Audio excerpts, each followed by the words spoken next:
ficharada. E cada um tem uma maneira de se esconder, cada um bichinho.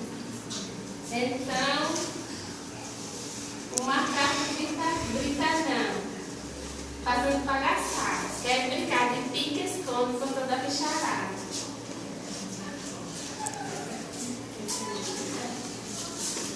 Rodrigo, bem ligeiro, corre para trás de um coqueiro. Mas e agora? Deixou a orelha de fora. Mas e agora? Deixou as orelhas de fora. A girafa corridinha atrás do gato ficou bem quietinha. Mas e agora? Deixou o pescoço de fora. A girafa tá vendo? O filhote de elefante atrás do matinho ficou bem escondidinho. Mas e agora? Deixou a tromba de fora. O gambá entrou numa toca, se escondeu bem direitinho. Mas e agora? Deixou o cheirinho de fora.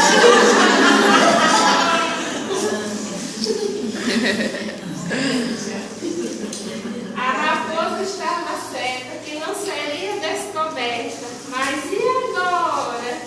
Deixou o rabo de fora.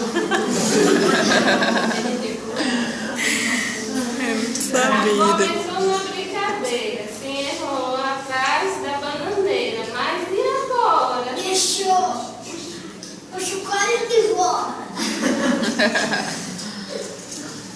A arara, depois de muito trabalho, conseguiu se esconder. Não deixou nada de fora. E agora? Mas e agora? Ah, que pena!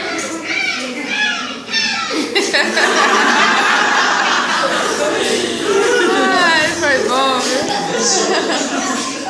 A matraca fez barulho, o seu bico não se calou e no instante o macaco ainda entrou.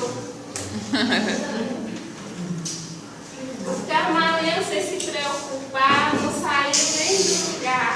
E agora?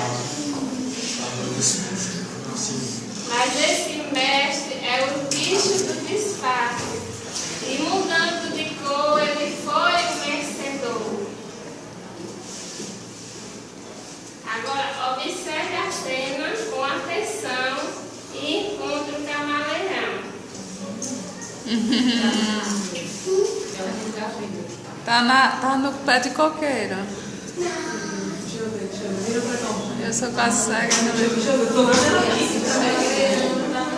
Olha aqui.